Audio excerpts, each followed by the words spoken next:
La parashá de esta semana es conocida como la porción de la Torá que le da nombre al libro de Éxodo. Esta es la semana cuando finalmente ocurren las últimas 3 plagas y el pueblo sale de Egipto.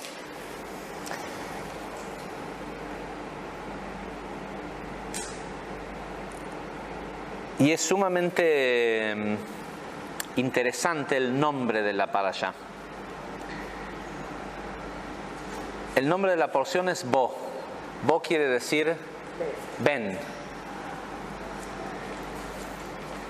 Y el texto empieza diciendo, a todo esto la semana pasada tuvimos 7 plagas, y esas 7 plagas no fueron suficientes para que el faraón los deje ir. Uno podría haber pensado que 4 plagas no eran suficientes, 5, 6, pero 7 podríamos haber pensado que eran suficientes. Es decir, si la esclavitud de Egipto hubiera sido una esclavitud netamente emocional, 7 plagas correspondientes a los atributos emocionales de Gesed a Malhut hubiera sido suficiente para que salgan. Podría haber pasado que en la 7ª plaga el faraón diga, ¿sabes qué? Ya están, que se vayan. De hecho lo decía todo el tiempo. En el medio de cada plaga le decía, bueno, que se vayan. ¿Sí? Pero cuando se iba el dolor de la plaga, el faraón decía, bueno, no fue tan malo, igual ya el caos ya paró. Y hay un corte entre, y no es la primera vez que leemos esta frase que vamos a leer ahora, porque la semana anterior, en la porción de la semana anterior, aparece exactamente la misma frase con la que empieza esta porción, pero no tiene ninguna, ni siquiera se le presta atención en los comentarios de los grandes comentaristas de la Torá. Cuando aparece en la porción de Vaerá de la semana pasada esta frase Vayomer Hashem el Moshe Bo el Paró, ¿sí?, que lo traducen normalmente, les digo lo que dice este libro, ¿no? Este libro dice, es de una editorial judía ortodoxa, dice, Hashem le dijo a Moshe, Dios le dijo a Moshe, ve al faraón,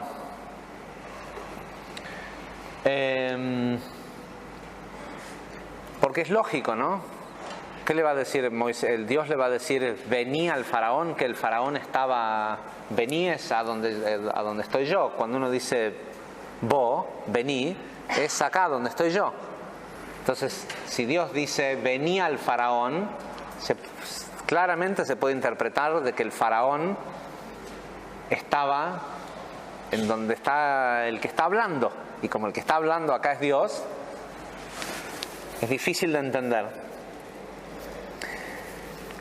Pero el Zohar, y obviamente lo primero que el Zohar hace es decir, no, esto es así, no está mal escrito.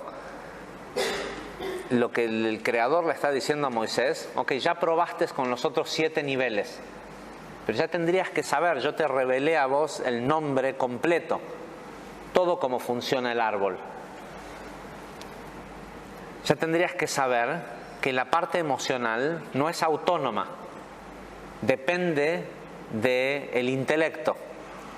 Y vos estás tratando de pelear al faraón en los niveles inferiores, y el faraón no se para en esos niveles. El faraón controla al pueblo desde un lugar más alto, desde Da'at, desde Yampin.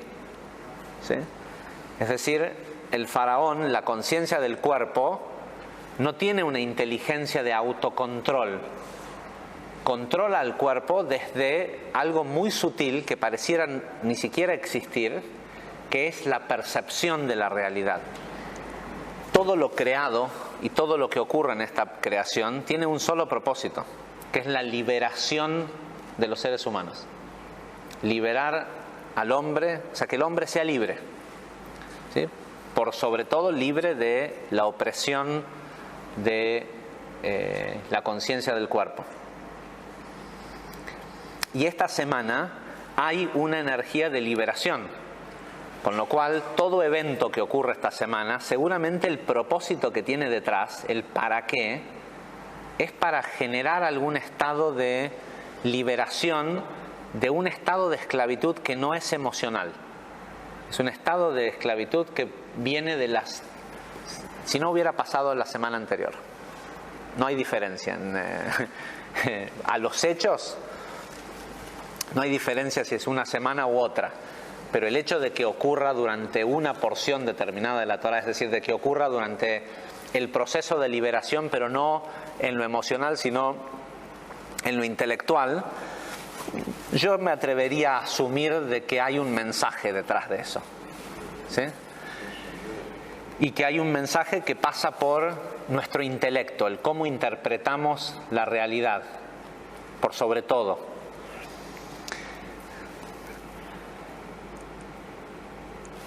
En la porción de esta semana, Dios le dice a Moisés, vení al faraón. Dice que voy a poner en ellos, y es raro, esto no aparece anteriormente, voy a poner en ellos mis muestras, mis signos, sus muestras de poder, ¿no? De lo que... Sí, está hablando de las últimas 3 plagas, que son las langostas, la oscuridad y la muerte de los primogénitos.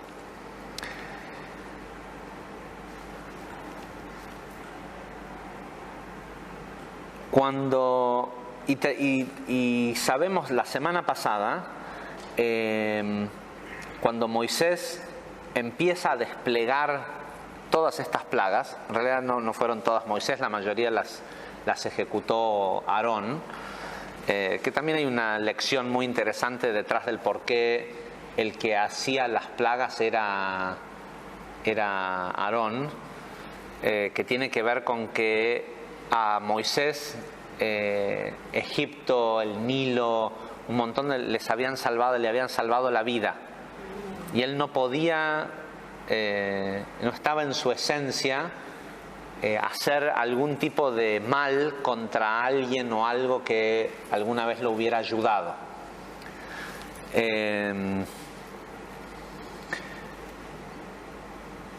Pero cada vez que se presenta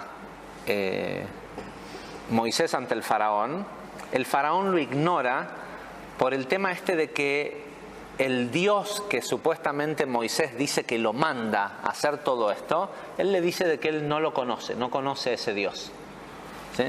Y no es que si no lo conoce porque nunca se lo presentaron. Este faraón era un gran metafísico. Él pensaba que si yo no lo conozco es porque no existe. O sea, este tipo se inventó un Dios y está viniendo a decir que sí, tal vez es un gran mago, lo que sea, pero yo conozco cómo funciona el universo, y eso que él dice que existe no existe. Esta era la postura del faraón. Y tenemos que entender esto. Repetimos, el faraón corresponde a Da'at de Zeir Anpin. Ahí es de donde el concepto del faraón se nutre. Por eso la palabra paró tiene las mismas letras que Aoref, que el cuello, ¿sí? Y por eso Mitzrayim, Metzar tiene que ver también con el cuello y todo esto.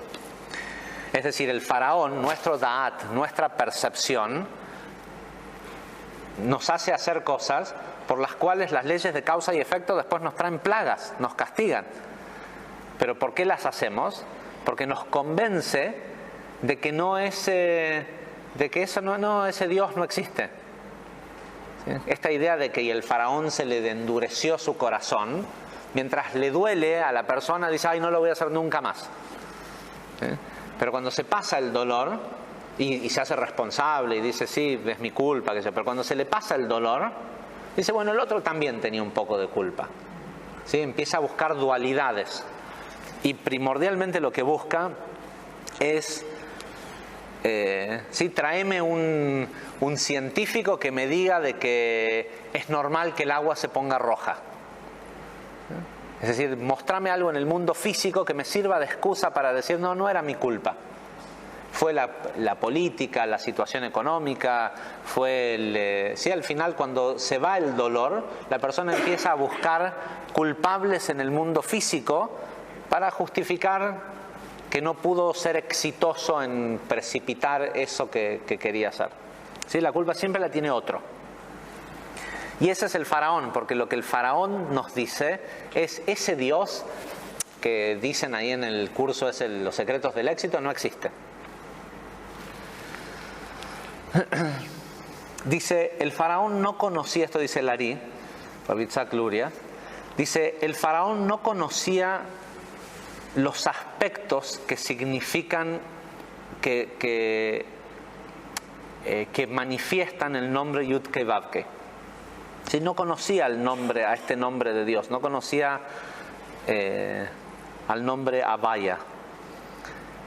Y de hecho, negaba totalmente que esos aspectos, esos atributos existieran, que el nombre este que le mencionaba Moisés tuviera algún tipo de atributos.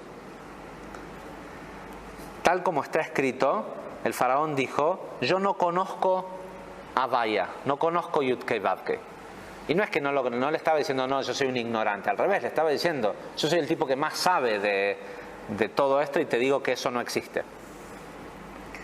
Dice, sin embargo, el faraón sí reconocía la existencia de Dios y del significado del nombre Elohim, que tal como está escrito, el dedo de Dios, ¿sí? Y la palabra que utilizan cuando dicen, a ver de dónde sale esto,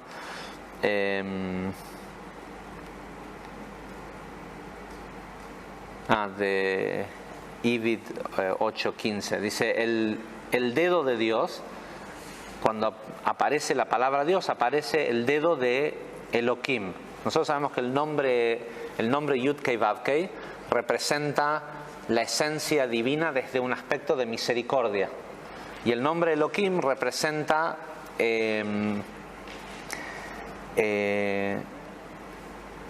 los atributos divinos desde la sefirá de Geburá, desde el lado izquierdo, desde el juicio, ¿sí? Esta es la idea del dedo de Dios, ¿no? Del aspecto acusador o lo que sea.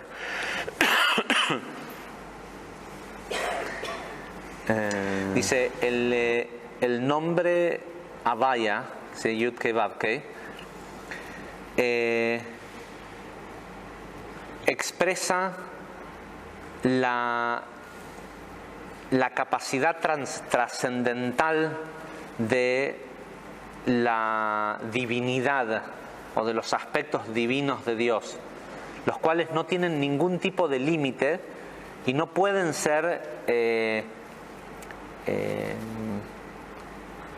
literalmente limitados por ningún aspecto de la naturaleza. Si bien tenemos lo que le llamamos la naturaleza, que es un sistema mecánico que funciona sin ninguna intervención